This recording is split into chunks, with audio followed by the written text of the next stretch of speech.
Okay, thank you. Good afternoon, ladies and gentlemen. You're very welcome again to our twice monthly talk, I think now it is, in Tallaght Library. If you don't know me, my name is Jerry Lovett. I have given talks here in the past. I'm standing in tonight for Ken, who I believe is not feeling too well, so you're stuck with me tonight, okay? So tonight's talk, Mr. Joe Connell here is the speaker. You're very welcome, Joe. Joe has written a number of books. Two of them are over here. One of them is about Michael Collins, and the other is about who's who in the Dublin Rising of 1916.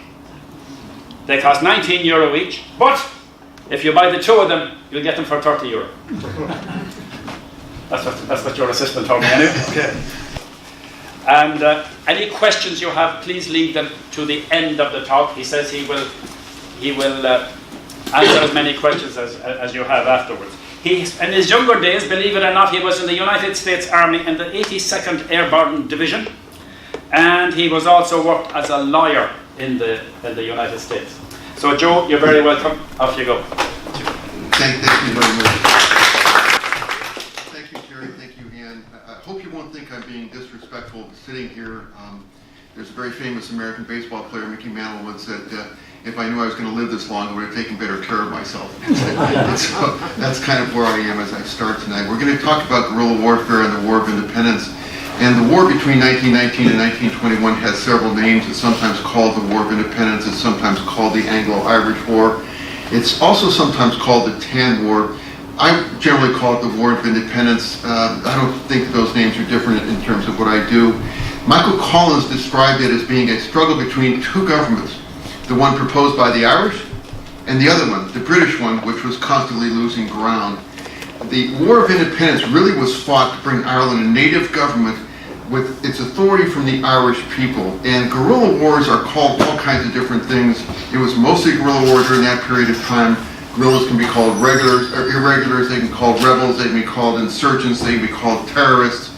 They're all kind of the same sort of a thing, or they're called unconventional wars. All these kinds of wars are different and they're all similar. Tonight I'll talk about the Irish War in relation to those that preceded it and those followed it, because it's important to understand just how important that was to wars that we're even seeing today.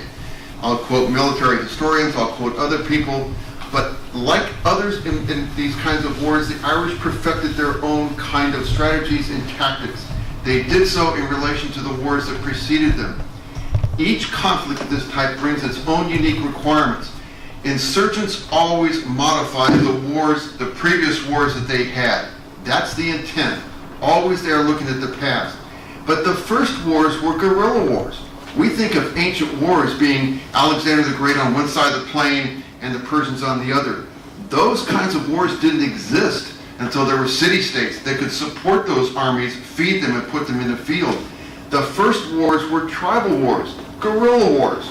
Someone would not be very successful in their hunt that day, see the other tribe was, they would go over and take the other tribe's catch or the other tribe's killing of the animals, and most importantly, they would steal the other tribe's implements, knowing they were better than the ones they had. That's exactly what a guerrilla war is, and that's exactly what the Irish did all the way through. Throughout history, there have been many, many more guerrilla wars than conventional wars. They talked at that time about the Boer War, exactly, probably the earliest thing that they could look to. But remember, the word guerrilla means small war. It means the war in Spanish that was in the Napoleonic Wars when you had what they called the Spanish ulcer, because they were bleeding the French white. So as we talk about the guerrilla war now, you're going to see other things that you'll see in the newspapers or on the TV this very day. Guerrilla war is always the weak against the strong. It's foolhardy for a guerrilla to attack the strong points of the enemy. And these principles have always remained. Remember, the Irish War is supposed to have started on January 21st, 1919, but the concepts were there a long time before that.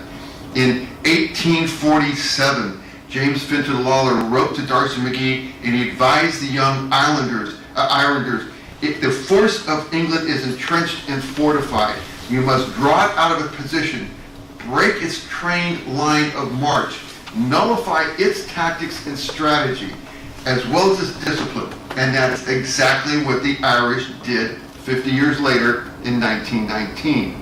So it's not something that's particularly new, but it's something that's particularly well adapted by the Irish at the time. And the British up to this time had seen a number of these kinds of wars. There was actually a British colonel by the name of Colonel Caldwell, and he wrote a small book in 1899 called Small Wars. And it was talked about the armies that the British had fought who would not meet the British in the field. And he stressed the difficulty to a British commander. Think about any commander with this kind of instruction from his leaders. No amount of energy and strategic skill will draw the rebels into risking engagements. It will not induce them to depart from their own strategy, because irregular soldiers excel and regular soldiers or troops are at their worst. Again, that's exactly the Irish War of Independence. That's what it was. With this principle in mind, Caldwell said to all British commanders in 1899, never engage in a guerrilla war. Obviously they have no choice, but it was taught at that point that these were very bad things for the British Army. Tonight I'll quote T.E. Lawrence of Arabia, several times. He was a contemporary guerrilla. He was the one who said, the guerrilla army resembles a gas.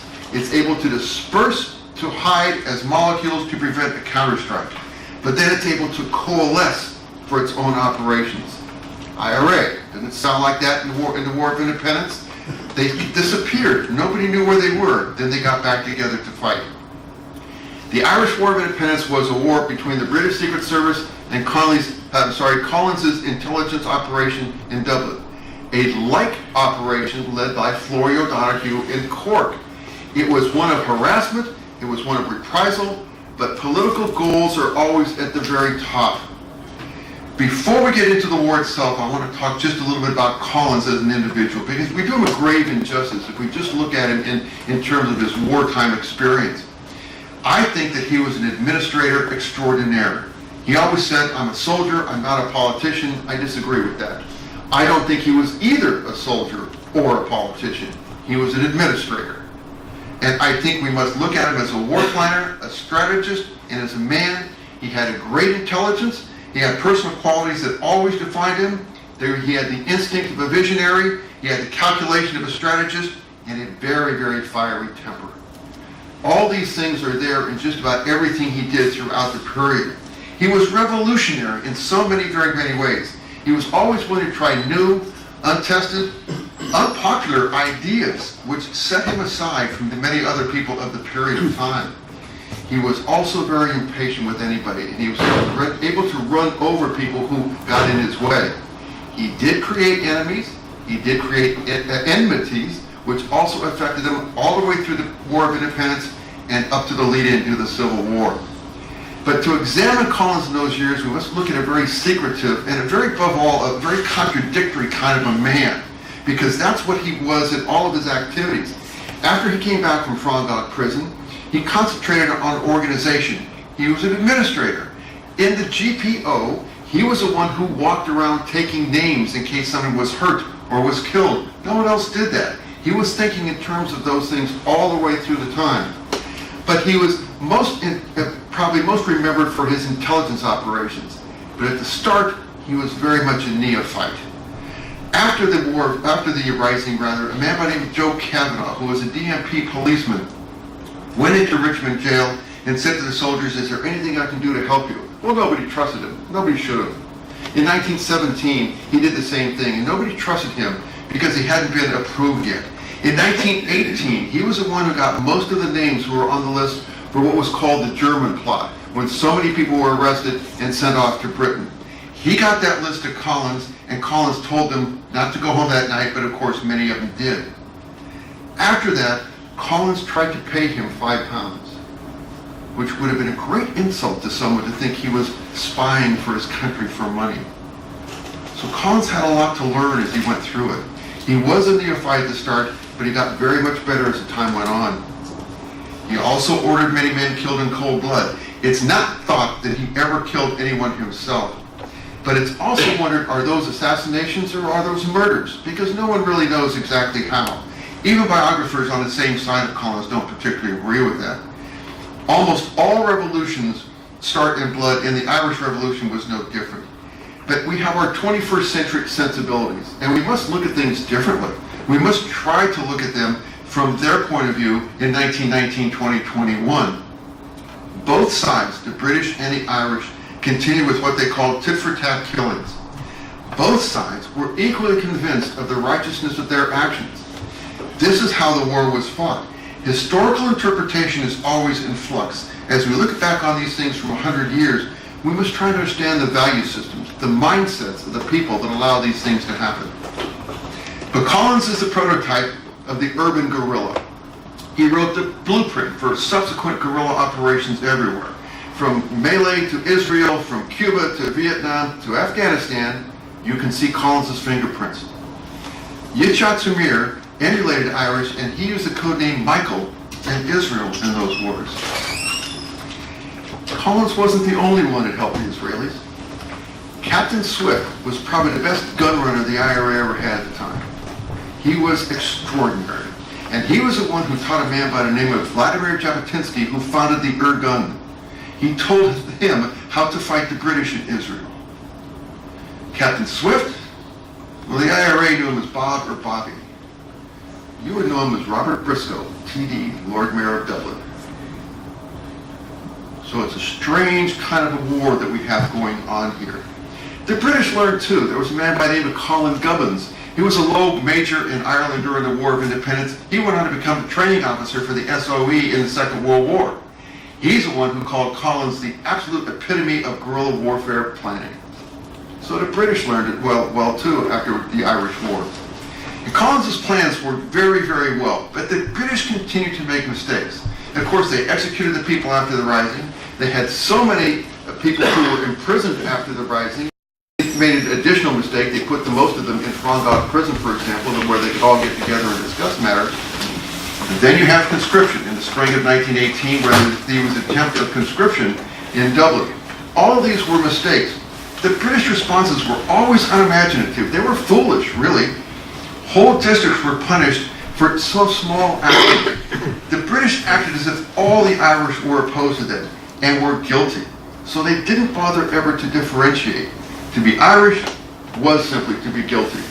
The British didn't help themselves at all. Nothing could have brought the Irish over to the nationalist, separatist side more completely than the British actions themselves. The people were really driven into the arms of the IRA, and that was Collins' plan. And it worked very well. Collins was conscious of the hardships of the people, and he knew they were suffering, but he realized these tactics were necessary against the British at that time. With very few men and very, very little ammunition, he knew he could not beat the British militarily. He could only beat them through their retaliatory conduct and through politics. He knew that. But his views on violence were very clear. He always said, strong fighting ideas he has, or I should say, I suppose, ideas of the utility of fighting. Above all, Collins was a realist. He was always concerned about shaping public opinion and about the political impact of violence. He stressed that to maintain the minimum force necessary to achieve the goals that he wanted to in a politically acceptable and productive way. But don't be fooled. He was very much a believer in the concept of getting your retaliation in first. When Karl von Clausewitz said, "It's dangerous but necessary to try to predict the actions of your enemy, one must see the battle like your enemy," that's exactly what Collins did. He tried to ask, how can I get the advantage? What is the opponent thinking? What is he going to do? How can I outplay him on this field? Collins did it much, much better than the British did all the way through the War of Independence. The Irish War of Independence contributed 4 things that we see in guerrilla wars today. I know that looks like 3.5, but it's actually 4. Number 1, the Irish could only fight a guerrilla war. And remember, the British contributed greatly by their actions during it. Number 2, it was not necessary to wait until all the conditions existed in order to start a guerrilla war. The war itself can create them. Che Guevara used that all the way through the middle of the 20th century. Number 3, explosives in roads. Every day you hear IEDs, improvised explosive devices. The Irish invented those in that War of Independence. And number 4, All guerrilla wars prior to that were usually in the countryside. And the tactics and strategies worked very well. But Collins brought those tactics and strategies to the city. He was probably the first urban guerrilla war, and the Irish War of Independence was probably the first successful urban guerrilla warfare. To accomplish these, Collins used four things: intelligence, propaganda, politics, and a very loosely coordinated military action. So I'll speak of these individually as we go on. But as I do think of the guerrilla wars today, remember, all guerrilla wars are similar and they're all different. Many of these ideas go back to the Irish War of Independence. There are several characteristics to a guerrilla war. Lawrence again said, a guerrilla cannot have a fixed base. Bases are targets. The Irish used attack and retreat, hit and run. They were always preserving their ability to fight in the country and in the city. Go and hide. Second, the function of the individual volunteer, and even Collins and the military leaders, was not to defeat the British militarily. They wanted to wear out, to drain, to demoralize the British Army and the RIC and the Black and Tans, etc., because they wanted to render the British government ineffective. That was the key. That's what they always wanted from the very beginning. The principal task of the Irish is to make sure that the British government was failing and the new Irish government was presented to the people, and the people would see that the Irish had individuals who could govern better for them than the British. That was the goal. In general, the Irish objective was to inflict as much damage as possible on the British while always avoiding a fight to the finish. That would have stopped them. The regular commander always has decisive methods, but the guerrilla commander will avoid any kind of direct confrontation, ever. All guerrilla wars are wars among the people, then and today. Guerrilla war is largely one of evasion. It's not one of conflict. The Irish War was characterized by the Irish waging a very ceaseless war in the countryside and in Dublin, and then fading away. Again, Lawrence. Most wars are wars of contact. Our war, a guerrilla war, is one of detachment. So the flying column has become synonymous with the Irish War of Independence. The idea of a flying column, though, is kind of hard to place. We don't really know where that came from. The British General Macready thought that Michael Collins did it. But really there were similar strains of thought about flying columns throughout the country at the time. In fact, there were a great many men on the run at the time, and in the countryside in particular, they were really a drain on the population because they weren't doing anything. So the idea came up around the country that we put these men to work as flying columns. There was really a meeting in June of 1920 that discussed these, and Richard Mulcahy was very, very reluctant. He didn't like the idea, but Collins was very enthusiastic. So that's where they kind of started and went from there. But we really know the very first flying column was not in Dublin, was not even in Cork, as you might examine. It was really in East Limerick. So whatever the origin, the columns do represent the essence of the war. Hit and run, live to fight another day. That's what they wanted to do. And the columns tied down. They really embarrassed the British, especially in international opinion, which was extraordinarily important at the time. But it's important to note, the Irish were on the run. They were on the defensive. But in all guerrilla warfare to today, in any guerrilla war, the rebels just have to avoid losing. The government has to win. So the Irish, to continue to exist, meant that they were succeeding. You won't hear me say tonight or ever that the Irish were winning the War of Independence, but they were succeeding in some of their goals. So they were a threat to the British, and the British didn't know how to treat them.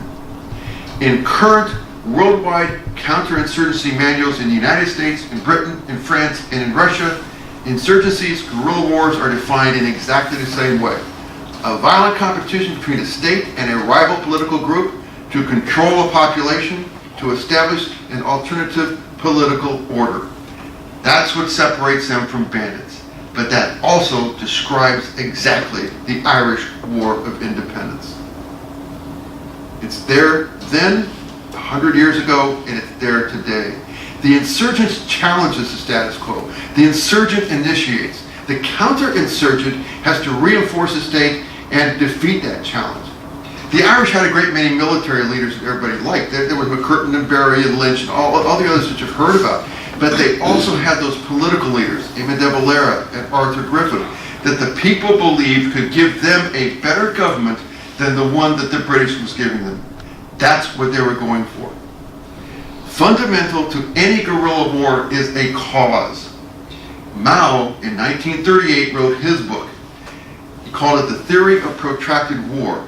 And he said, without a political goal, guerrilla warfare must fail, as it must if its political objectives do not coincide with the aspirations of the people, and their sympathy, cooperation, and symptoms will not be gained. Ideas and grievances lead a guerrilla war, not military action. Before the fighting begins, moderates are always in control. And then radicals take over during the war itself, and you go from there. In any conflict, whatever the cause, at the very outset, you have a small minority in favor of the cause. You have a small minority opposing the cause, and you really have a very large neutral majority. It's the purpose of the guerrilla army to bring that neutral majority over to your side. Years before this war, Samuel Adams said, it does not require a majority to prevail, but rather an irate, tireless minority. That's exactly what happened. And when Clausewitz talked about war is a continuation of politics by other means, he described the Irish War. Politics is the object. War is simply the means. So Clausewitz said there are three parts to a war. You must have a political objective, you must have propaganda and politics to go along with that, and you must have the military action. But you must have all of those at the same time. And they pretty much go along one by one. Lawrence didn't think much of Clausewitz, but he agreed with this. Bad government always drives insurrections. That's exactly what happened. It was the British bad government which led to the things. Recognition of an Irish civilian authority and government was imperative to the War of Independence. Not just here locally, not just to the people here, not just to the people in Britain, but in international opinion. That was the very main objective of the Irish leaders. So while many of these tactical ideas and innovations happened in GHQ, General Headquarters in Dublin, that was really very, very loosely operating across the country. They gave guides as early as March 1918. Sola Hedbig, January 19. They already started 8 months before that thinking about how they were going to work an Irish political and War of Independence. It was supposed to be a nationwide war, but it never really was, because there was a slow development of the policy. It was very important to understand that the Irish were trying to force the British to a truce at all times. Many of the Irish soldiers didn't think that. Many of the Irish soldiers in the field in the IRA didn't think that, but that was Collins's idea. Force a truce. So General Headquarters had to set a pace, and in doing so, they had to restrain some of the more active volunteers otherwise. Breen and Tracy and Hogan and Robinson at Sola Hedbig. Remember, those were all condemned by the Doyle members. They were condemned by the church, by the newspapers, by the people. Pace was very important. Politics, propaganda, military actions must run just about concurrently. And General Headquarters tried to impose its will on the other places, and sometimes they did, but not all the time. They did not want to escalate the conflict out of control. They had to make sure they controlled the pace of this. So they always kept a steady pressure and a view to the goal. The goal was the British government. Pace is always the key. It was not a nationwide war. It was not equally done throughout the country. The Irish cadres really started out with those who had been imprisoned after the Rising, to the imprisons in Frongoch and other prisons, and then came back. They're the ones who formed the fighting corps, if you will, at the start. In Dublin, there were hundreds of those. In Cork, there were a couple of hundreds of those. In County Sligo, there were exactly 12. So the war was not done equally throughout the country. They simply did not have the people. The war was primarily in Munster and in Dublin. There were actions all throughout the country, but primarily in Munster and in Dublin. And there always seemed to be an underlying conflict between what GHQ wanted and what the people in the countryside wanted. Personality conflicts were very common. That happens in all wars, but it happens particularly in guerrilla wars. And this conflict between headquarters and the field officers is a common problem. The military calls it cross-fertilization when they send people out from headquarters to units and bring people back from units to headquarters. They try and make sure that people know what's going on all sides. Headquarters did send out a great many. Andy Cooney, Sean McBride, Ernie O'Malley were sent out. But there was a problem with this, and that's that when they went out to the countryside, they kind of started from the very beginning. They started by teaching how to set up outposts, or how to run patrols, or how to deploy units, and how to escape. Many of those units had already been doing this, and they sort of felt resentment that somebody would come down and start to talk to them in that way. At the end of the day, as great a writer as he was, Ernie O'Malley didn't talk the language of the people in the countryside. He went and told one lady who was in a farm that he knew quite a bit about this because his grandmother used to churn butter in Dublin. I don't think that impressed the grandmother very much out there in the countryside. But at the end of the day, these men would come back and go to the pub and have a couple of pints. Ernie O'Malley didn't drink. So he might be over to the side reading a book.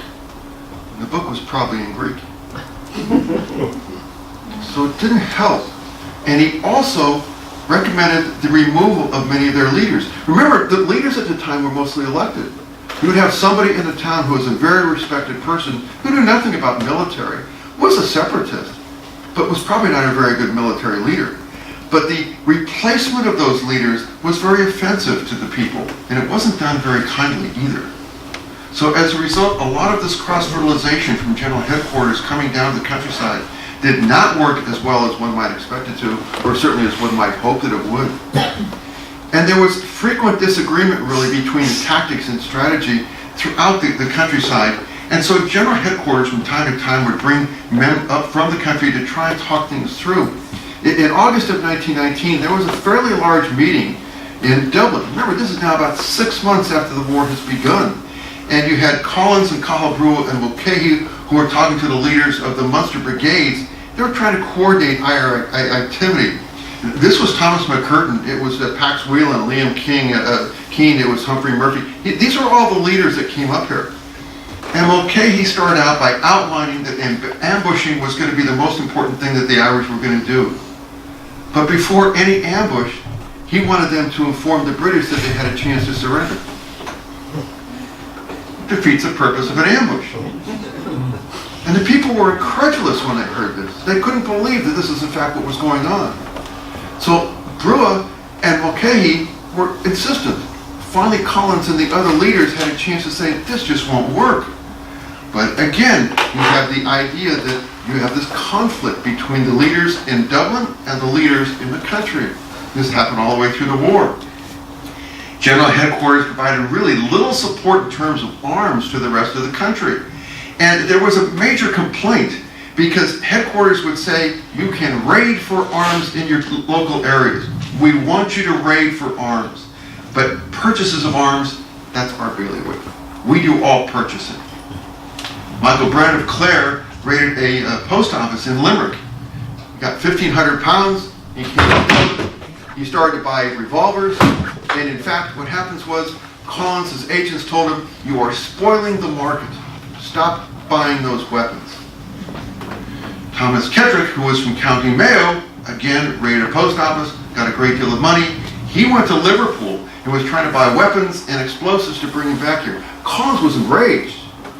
He sent word over there to stop doing that and leave the weapons where they are, because you are upsetting the market. Upsetting the market. Spoiling the market. Does this sound like Collins the businessman, Collins the Minister of Finance, or Collins the Minister who was leading the War of Independence? And in addition, General Headquarters was very, very dear with the weapons that they were handing out to anyone. They generally did not hand out weapons or ammunition to anyone unless they felt that they were already being used. In May 1919, Collins wrote to one of the commanders, When you ask me for ammunition for guns, which have never fired a shot in this fort, my answer is a simple one. Fire shots at some useful target or get the hell out of it. He was blunt, and he told them exactly what he thought all the way through. In time, these kinds of difficulties between the Dublin headquarters and the countryside caused such great problems that Cork basically quit asking for permission. They basically did what they wanted. They didn't tell what the headquarters in Dublin was to do. They simply did it. But then we all learn when we're about this high, it's easier to ask for forgiveness than it is for permission. Works in the military too. And that's what they did. So why was the IRA effective then? Well, the IRA, the volunteers, these were social reformers. They're responding to the protest of the people against the British. In order for them to succeed, they had to offer a better government than the British were giving them. In the 1960s, there was a historian, British, Bernard Fall. I really liked his writings a lot. And he said, a government losing an insurgency is not being outfought, it is being out-administered. Does that sound like Ireland? Or does that sound like Iraq? Very true today as it was then.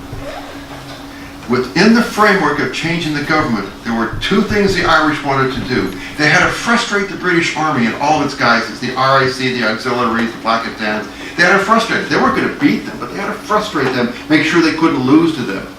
And they had to assume government functions. The Dáil Republican courts, the Republican police, collecting taxes. They had to show the people of Ireland that they were going to have a government that the people could trust. Another military historian about the same time, by the name of Michael Howard, said, war in the 20th century was not, as it had been in the past, a conflict between armed forces alone, or even between treasuries. It's one between the willpower and the morale of the belligerent populations. Pace was important to both sides. There were effective limits on what was permissible in the minds of the British public. As a result, the British politicians were limited in their guidance to the military. In effect, as the war continued, they said to them, stabilize Ireland so we can find a way to withdraw. Does that sound familiar? Clemenceau was right. War is much too important to be left to the military. Always. So one can't solve a political problem with military action. Collins knew that. Collins knew that, and he always did things in order to get to this political action. Maybe his greatest achievement was to maneuver the British into a hopeless political dilemma, and then not eliminating their forces, but making them come to bargain as the Irish wanted to. Che Guevara, whose mother was born in grandmother was born in Galway, said, there's a malevolent definition of guerrilla warfare that says the guerrilla fighter is the Jesuit of warfare. Now, before somebody from Belvedere College or Clongowes Wood or something starts to throw rocks, I went to the University of San Francisco, which is a nice Jesuit university. It's the same Jesuit university that gave Double Air an honorary doctorate in 1919. So let me just continue with what Guevara said. He had, war of this type is composed of secretiveness, treachery, and surprise. These are the essential elements of a guerrilla war.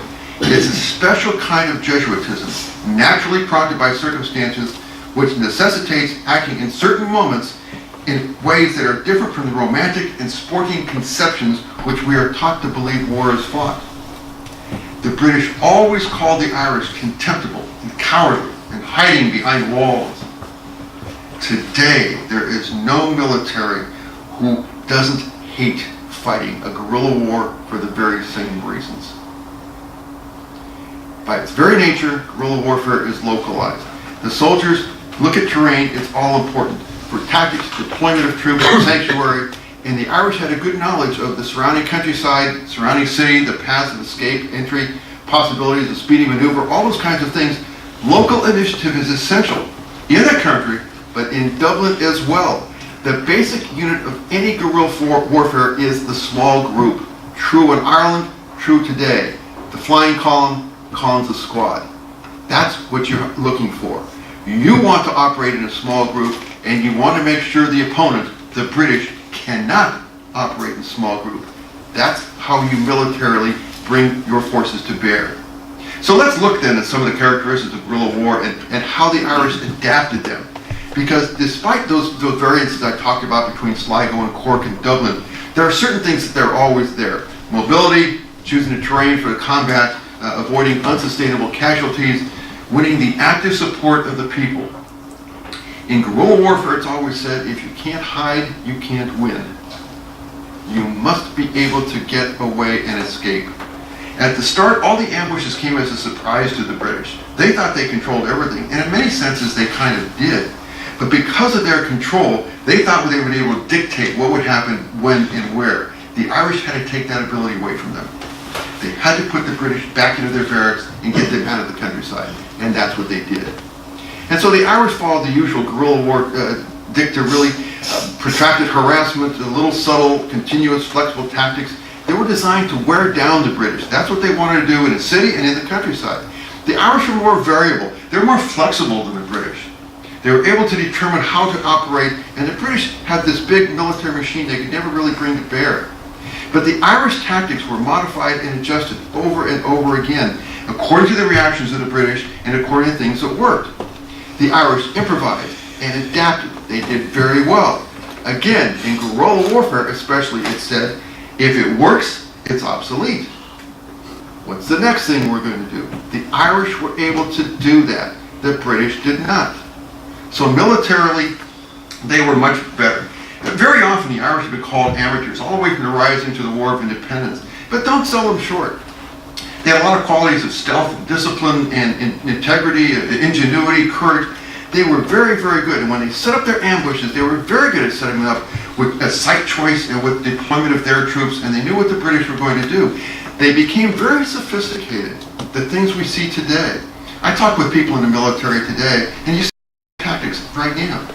The Irish would set a fire or attack a barracks, knowing that there would be a larger force coming from another barrack to support them. They would attack that relief force on its way, and then another column would attack the empty barracks. And then they'd all leave. It's a very sophisticated kind of a concept for guerrilla war. It happens every day today, and it's very, very difficult to combat. Very difficult. They became very adept at blocking all the roads except the one leading to their ambush. They were very good at these guerrilla tactics.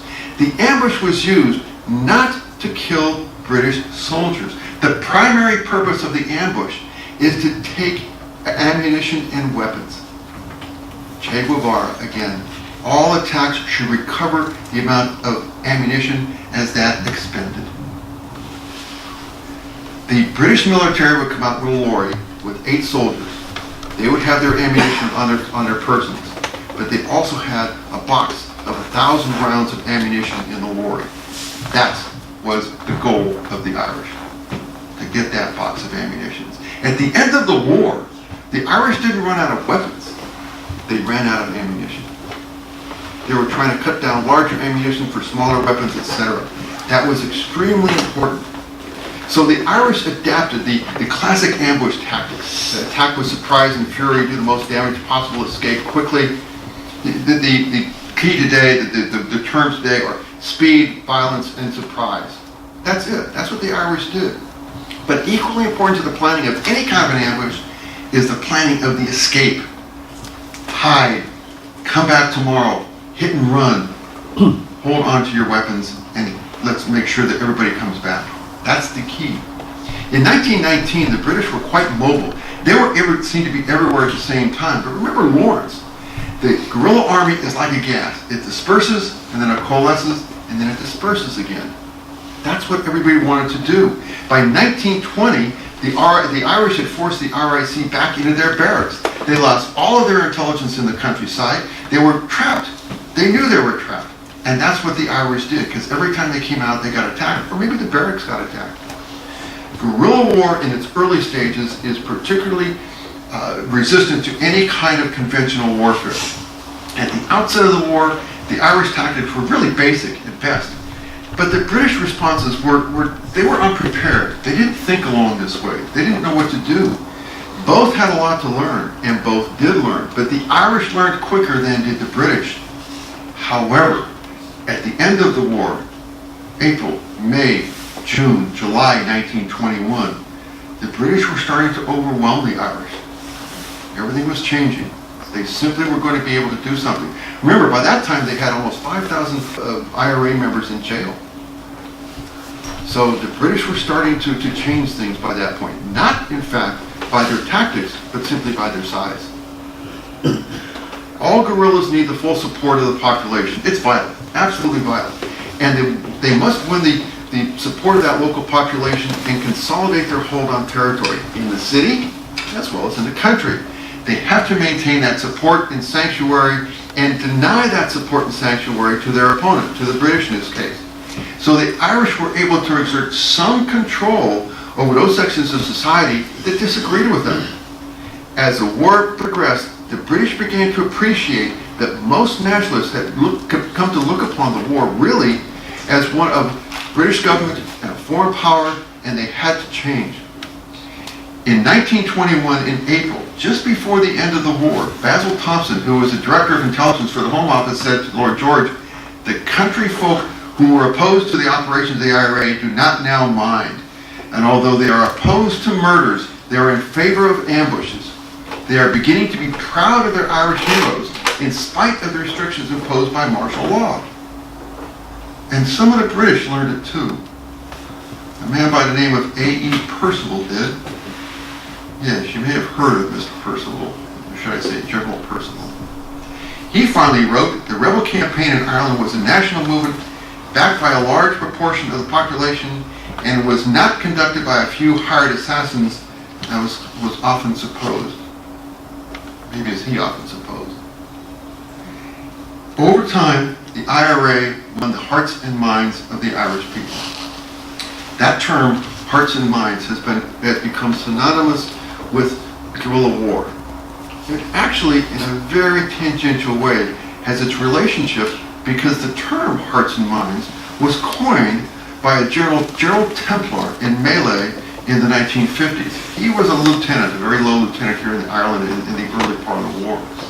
But many people think that when he went to Malay that he really just implemented the plan of his predecessor, General Briggs.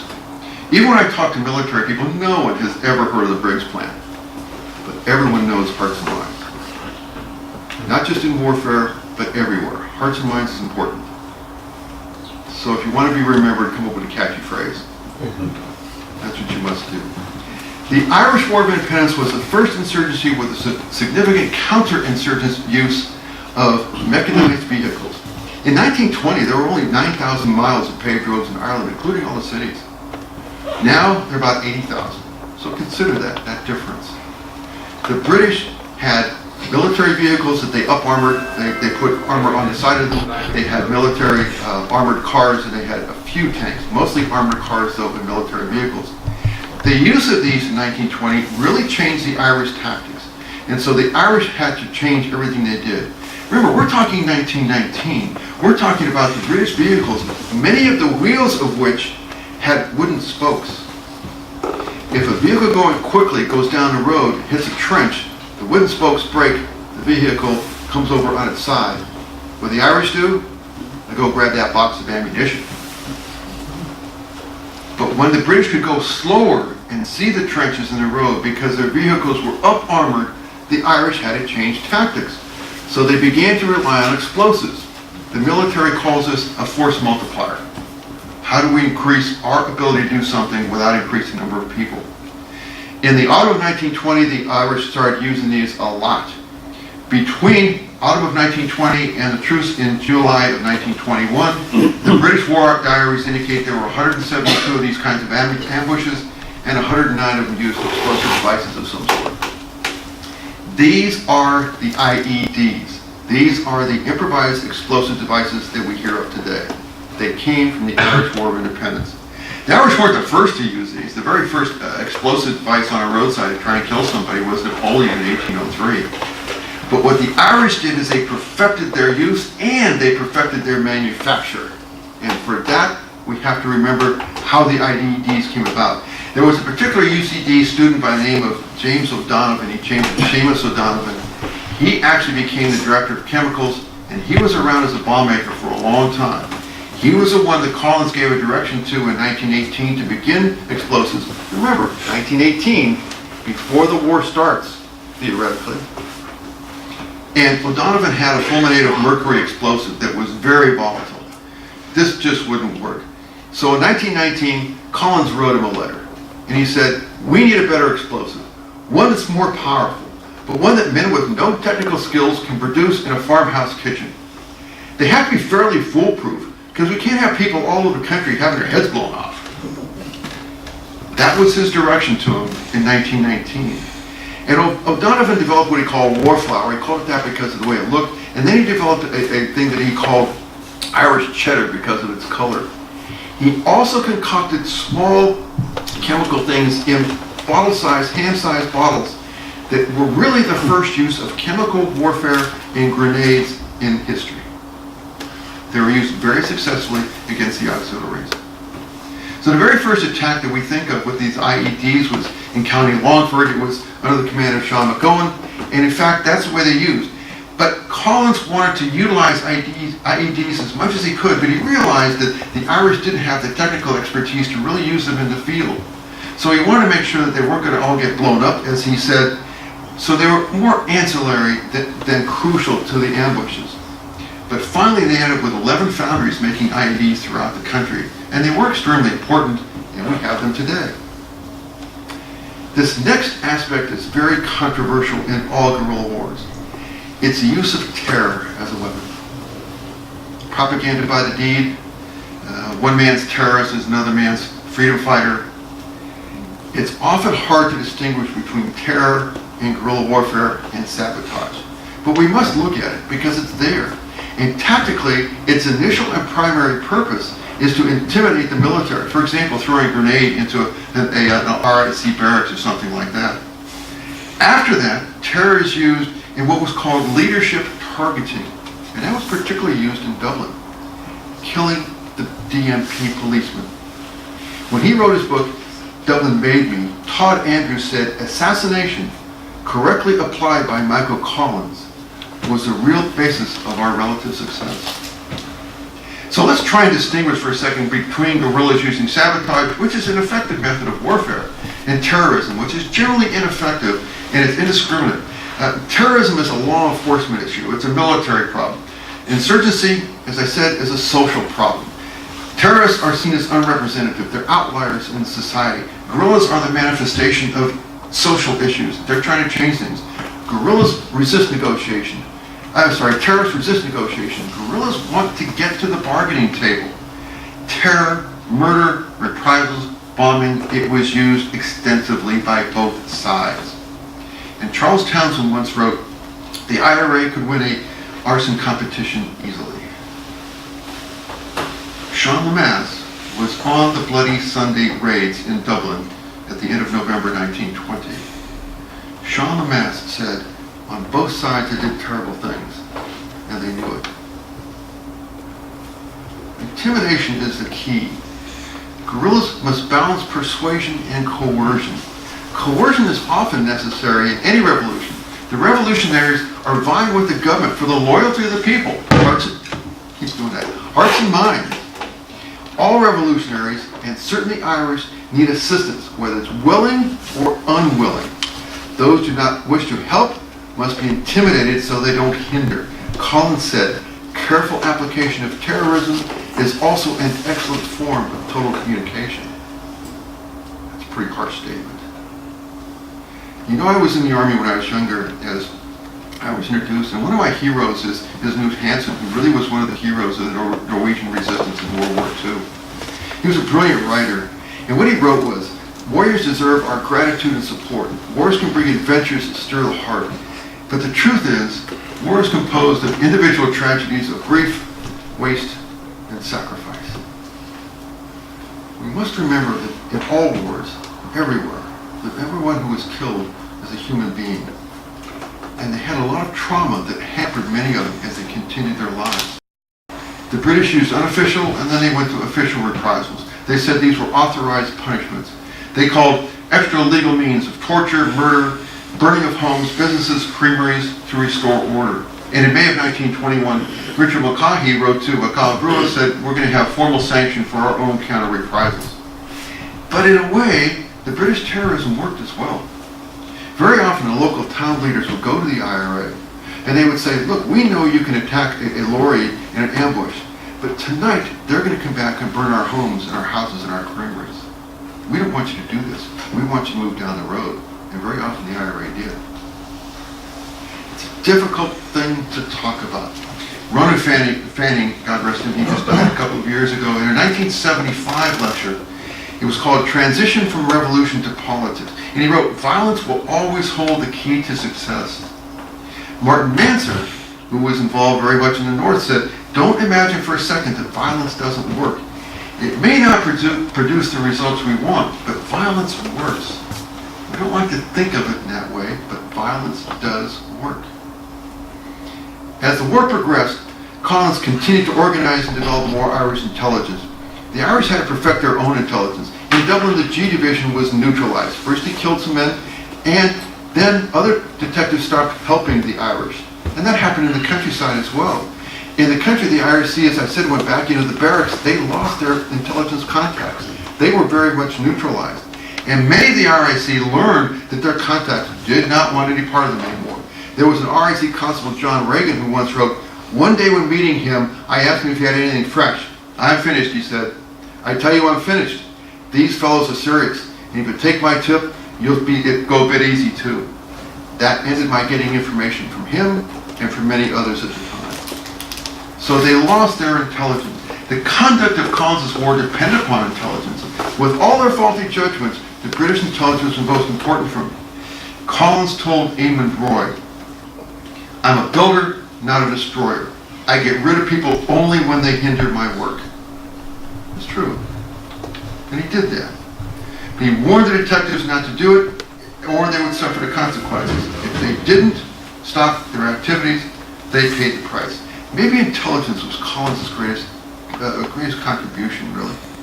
But Collins used everybody's intelligence. He used doctors, he used sailors, he used people on a railway, and particularly he used women.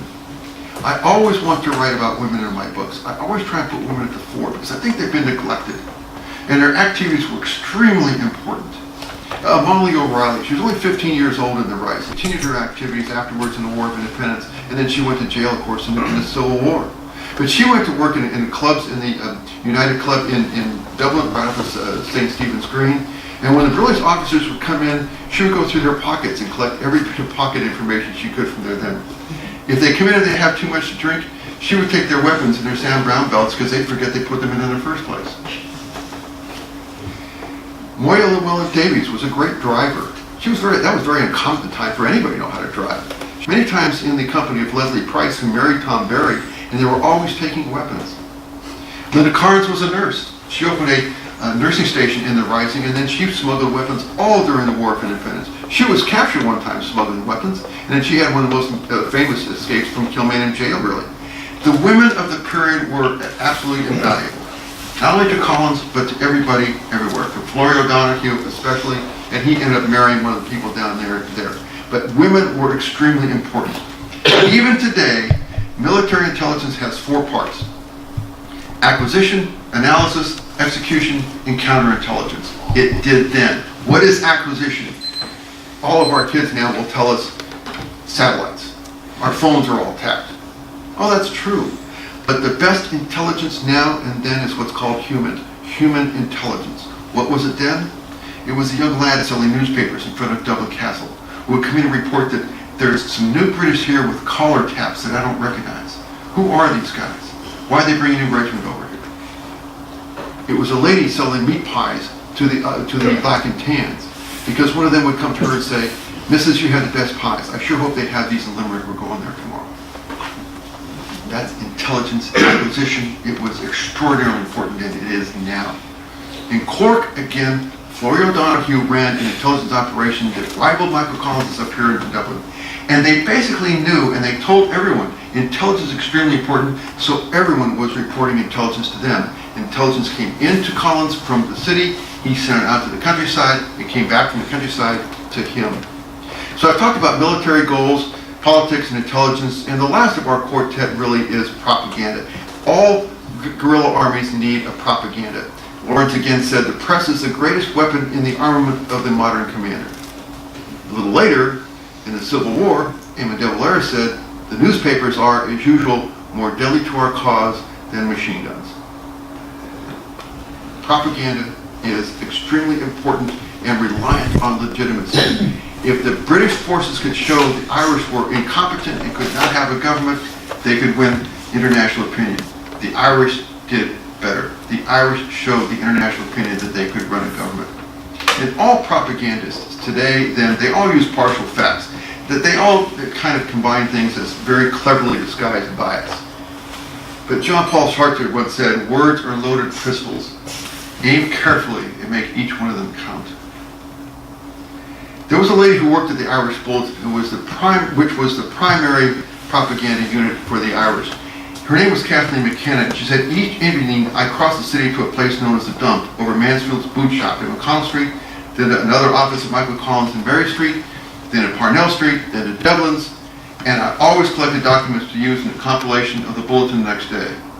Collins' fingerprints were everywhere. Guerrilla wars were fought in the countryside until then. We know they were fought in Dublin. Dublin was very important, but actually so was Cork and Belfast. There were more police killed in Dublin than there were in Cork, but there were more police wounded in Cork than there were in Dublin. And there were more police killed and wounded in Belfast than either. So urban guerrilla warfare was extremely important throughout the time, as well as the warfare in the city, in the countryside. One of the major problems at the end of the war was what we now call regime change or nation building. Order doesn't come out of chance, it has to be planned. And by the time of the truce in 1921, it really caught the rank and file by both sides by surprise. Neither side won. Both sides wanted to go to the bargaining table. Throughout the war, the term republic is used as a very nebulous idea, but nobody really knew exactly what it was. And after the treaty, Collins was extremely explicit. He said the fighting area in Cork could not have carried on much longer. If we all stood on the recognition of the Irish Republic as a prelude to any conference, we could have easily said no, and it would have been no conference. It was acceptance of the invitation that formed the compromise. And how was that invitation acceptance? It was accepted in the correspondence between De Valera and Lloyd George in September before the negotiations began, because of this sentence. How the association of Ireland with the community of nations known as the British Empire can be reconciled with Irish national aspirations. How? De Valera was a semanticist. He knew what that word meant. If I ask you, or if we all are discussing, how are we going to get to Croke Park this weekend to watch the match? We've already determined to go. Now we're just determining it's going to be by car or by tram or bus. But if we get together and say whether we're going to Croke Park this weekend, no, we haven't decided that. When the term how was used, the compromise was made. That was it.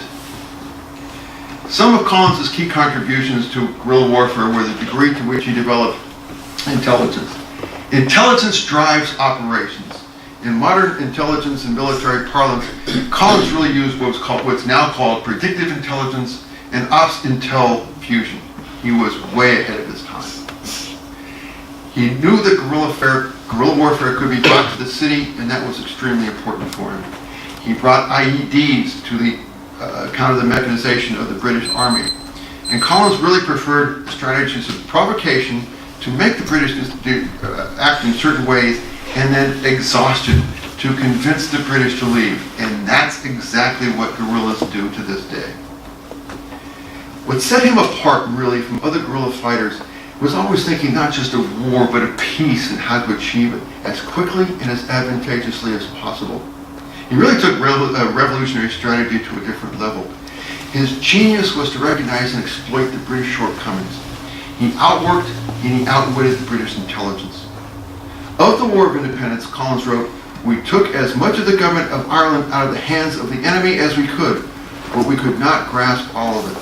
We were unable to beat him out of the country by force of arms, but neither had he beaten us. We had made Ireland ungovernable for him." There are many heroes in the War of Independence, and Michael Collins, as you can imagine, this was one of mine. But they're uncomfortable heroes sometimes to some people. In every war, particularly guerrilla wars, there are outrageous acts that are committed by both sides, and the Irish War was no different. Collins and the others were not saints. He said his methods were the only way a small nation can fight an empire. The Irish revolutionaries, the Irish volunteers, the IRA, really they acted like ordinary people. Some were brave, some were cowardly, some were generous, some were mean. They were ordinary people. Collins knew that peace would be achieved eventually. It's just at what price? It was one thing to come to a bargaining table, and Collins knew that sooner or later they'd be there, and the smarter ones do it sooner rather than later. It's also important to know that, but it's very important to know to have the ruthlessness to take the necessary steps to get there. Even today, when one studies in modern military the War of Independence, one looks at Collins as sort of a controversial and polarizing figure, and certainly he is, I think, here in Ireland.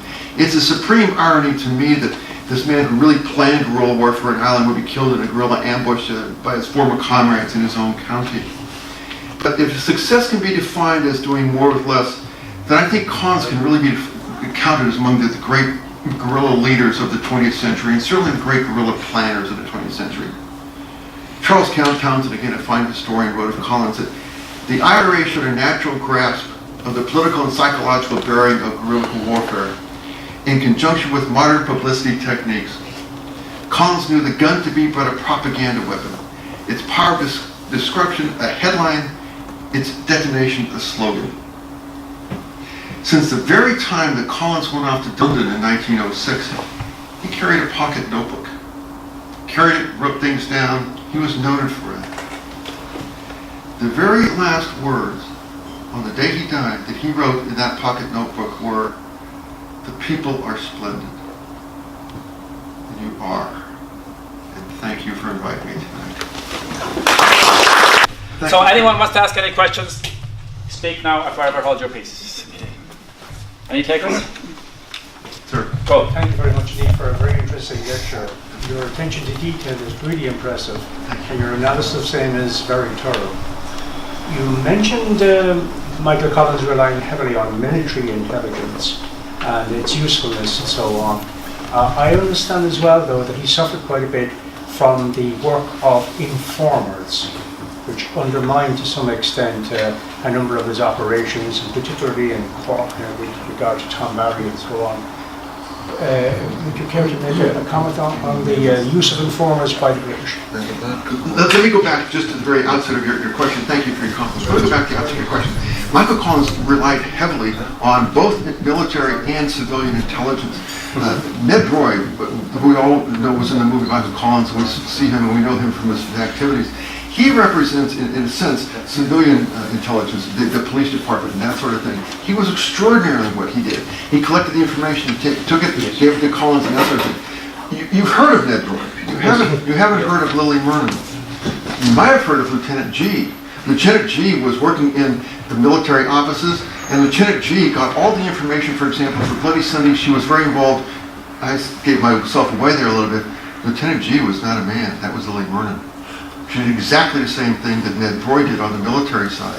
And yes, there were informers. Collins himself was probably more susceptible to informers than the people who worked for Collins. The people who worked for Collins very much distrusted people, Jameson and some of the other spies that came over from Britain, and they would execute them if they needed to. But Collins was very accepting of them. He was, in fact, hurt by informers all the way through, as were the Irish, but not as much as previous things. Most of the informers were not really the Irish, they were people who were planted. And so that was where he really was. Same thing in Cork. Again, when Florrie O'Donoghue was down there, his wife was named Josephine Marchmont at the time. She was working in the military offices. She would get the information and give them to him. They ultimately got married. Strangely enough, just let me interrupt her. She had a child who was taken after her husband was killed in the First World War. That child was taken by the husband's parents. She didn't like that. Florrie O'Donoghue, they took it to Britain. Florrie O'Donoghue said, "If we get the child back, will you help me?" And they did, and she did. So the war was a very strange kind of a way, and informers were important, yes, on both sides. Thank you very much. Okay, were you going to ask something? Yeah, I was just going to say, would you believe what you've just, fantastic lecture, do you believe that Collins was playing a dangerous chess game with both the British forces and the British politicians, and it's a game that he couldn't really explain to his own people and the guerrilla commanders? At what time? Well, throughout, I mean, had he got an end game before anybody else could see an end game, in the sense that he knew he had to compromise down the line against his own maybe more militaristic people, and at the same time he knew the British there was a small window with them really to get them to concede on anything really, and so he was really the mastermind of the whole sort of independence. I agree. The reason I asked at what time it is this.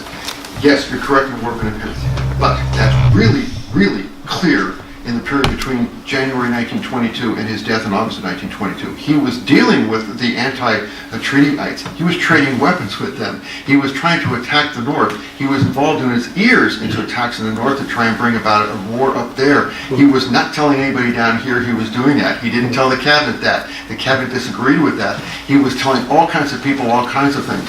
That pocket notebook, he probably had to write down what he told everybody to understand, to remember it the next time he saw that person. You're absolutely correct. Collins was the kind of a person that, in addition to dealing with intelligence and in dealing with subversives and that sort of thing, he was very much involved himself in the very same activities. Thanks very much. Anybody? Yourself? A couple of quick questions. First of all, that's an absolutely brilliant lecture. Absolutely brilliant. Questions I want to ask you. Who were the personalities of GHQ, and what was their role in relation or overlap in relation to the IRB, and did the IRB act as the supreme command? And the other question then is... That's all?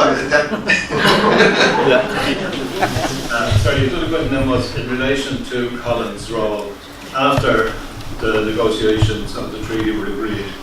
I have an understanding that Collins reported to the IRB before he reported to Dáil Éireann. Is that correct? Collins joined the IRB in 1909. I've given lectures before with regard to that, and people, in comparison, for example, to the education of De Valera, they thought that Collins was not particularly well educated. In my opinion, he was extraordinarily well educated.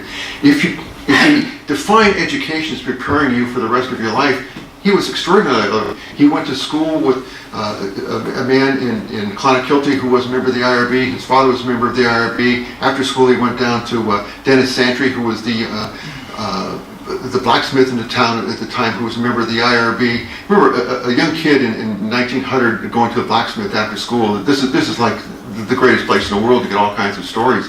Then he goes to London. He joins the IRB. Actually, he got sworn into the IRB by a man named Sam Maguire. Yes, that's Sam Maguire. And in fact, he came back here. He was reporting to the IRA all the way through. He reported to the IRB when he was in Frongoch and thereafter. The IRB's constitution, which Collins tried to change in 1922, said that the IRB was in fact the true government of Ireland. I'm not sure he exactly believed that. They did in fact say that it was okay for the volunteers to proclaim allegiance to the Dáil in late 1920. However, he was reporting to him all the time. Yes, he really did. In terms of the people in general headquarters, Gerard O'Sullivan, who was a relative of Collins, others, Richard Mulcahy was certainly involved. They were all very much there.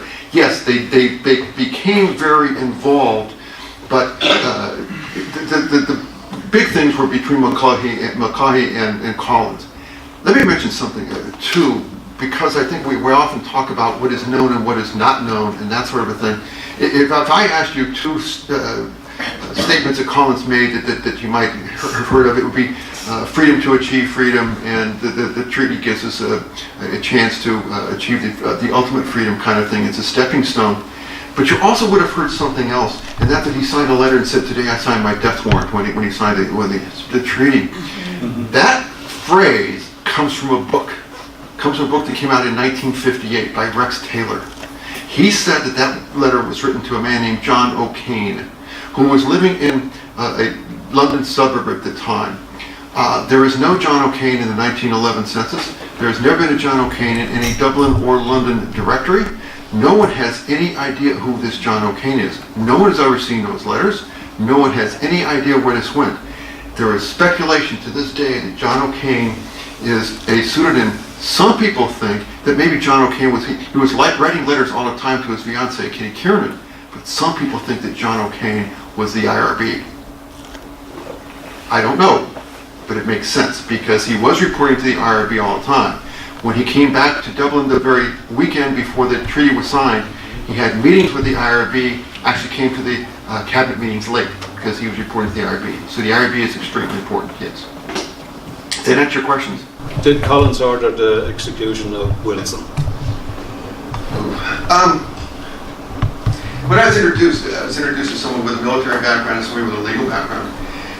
So I look at things probably a little bit differently maybe than some academics do or something else. When Wilson was killed, he was killed on the 22nd of June.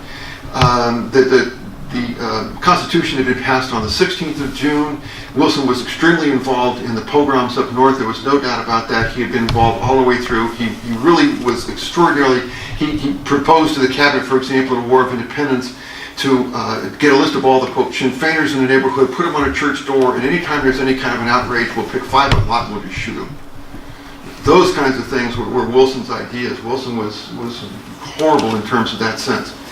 But the legal background comes in here. There's a phrase in the law, cui bono, who benefits. I can't understand how Collins would have benefited right then by killing Wilson. Yes, Collins did have Wilson on a hit list earlier in the time. There was some information that says that if the treaty had not gone through, that Wilson would have been shot. But I can't find the benefit to Collins at that time. He must have known that everything was on a knife's edge, that the British were saying, you got to get those people out of four courts. You got to stop doing this. You got to do other things. One more thing was just going to be the one thing that was necessary. I don't know. I don't know the answer to your question. My personal opinion is, I don't think so. I can't see the reason for it. But when the Black and Tans were meant to be the major terror of the country, I wonder, did you come across a Major Hardy when you were looking through the history that was in command of the regulators, and were they much more, like to what I know myself, they were much more dangerous and much more like what we were doing back then? Primarily, I think the concepts of his concepts about guerrilla war were really developed in Trongard. They sat and talked about this, and they had the opportunities of talking to some who had a little bit of experience, and he went from there. Collins was pretty good at taking advice from others. We think of Collins later on in the period, as I mentioned, January of 1922 till his death. He was more of an autocrat than we might like to think, but during the period of the War of Independence, he did follow the lead of others. Bloody Sunday, some of Collins' operatives went out and got a list of about 40 operatives. That list was turned over to the cabinet, and actually the person who made the final decision on the people was Calabrua, who cut the list down to 23, and then it was down to 12 because some of the people weren't home. So Collins was very much involved with the others, but I think his reading would have been done before the War of Independence. That on the day that the treaty was signed by both parties, apparently Lord Birkenhead, who was a negotiator on the British side, who was worried about his seat in his constituency and so on, apparently remarked to Collins, "I've just signed away my political career." And Collins responded, "I've just signed my death warrant." I thought that's where the death warrant thing came from. You're very correct. Birkenhead said that. He said, "I think I've signed my political death warrant," and Collins said, "I might have signed my actual death warrant." But then he supposedly wrote it in this letter to John O'Kane. And the letters, Rex Taylor indicated that he had seen the letters, but O'Kane was supposedly dead by that time. He had seen it because his niece, O'Kane's niece, Ecna O'Kane, had them in Galway, but nobody else saw them, and she was going to give them to him at one time, but then she passed away, and no one's ever seen the letter since. So it's a very, when we talk about unknowns with Collins, there are a lot of them, but there are a lot of them we're simply not going to have answers to, I think, as well. You mentioned something there a minute ago about the forecourts.